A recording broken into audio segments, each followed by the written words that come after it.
AP cabinet సమావేశంలో ముఖ్యమంత్రి చంద్రబాబు నాయుడు కీలక వ్యాఖ్యలు చేశారు. తనను జైల్లో పెట్టారని, జగన్ కూడా జైల్లో పెడతామంటే ఎలా కుదురుతుంది? ఆధారాలు, సాక్ష్యాలు లేవని, అది కరెక్ట్ కాదు కదా అని మంత్రులతో సీఎం అన్నారు. బుధవారం సచివాలయంలో సీఎం చంద్రబాబు అధ్యక్షతన కేబినెట్ సమావేశం జరిగింది.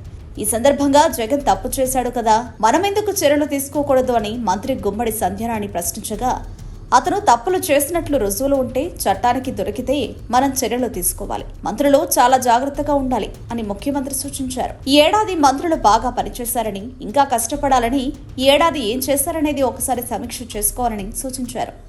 రాబోయే ఏడాదికి ప్లాన్ చేసుకోవాలన్నారు.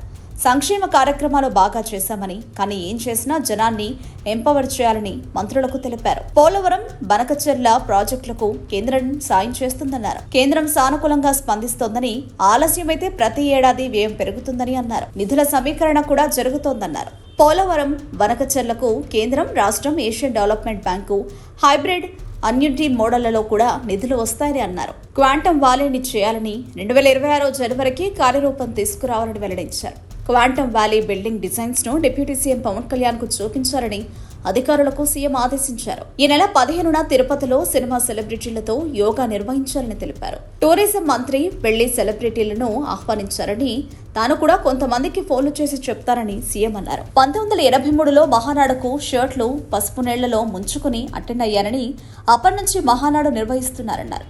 వాతావరణం బాగా సహకరించింది. ఇదివరకు సమ్మర్లో అల్లాడిపోయామన్నారు. కానీ ఇప్పుడు వాతావరణం మంచిగా సహకరించిందని అన్నారు.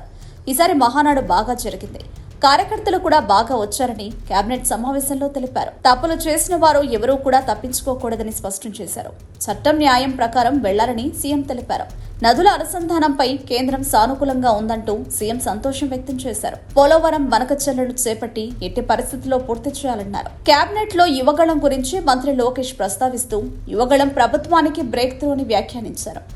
అధికారంలోకి రావడానికి, అధికారాన్ని అనుభవించడానికి యువగళం పాత్ర కూడా ఉందని సీఎం అన్నారు. గత ఏడాది ఇదే రోజు మనం ఊహించని విజయం లభించిందన్నారు. ప్రజలు ఆశయాలకు, అంచనాలకు అనుగుణంగా పనిచేయాలని ఈ సందర్భంగా మంత్రులకు సీఎం చంద్రబాబు సూచించారు. Subscribe to Social TV Telugu for more videos. Hit the bell icon for faster updates.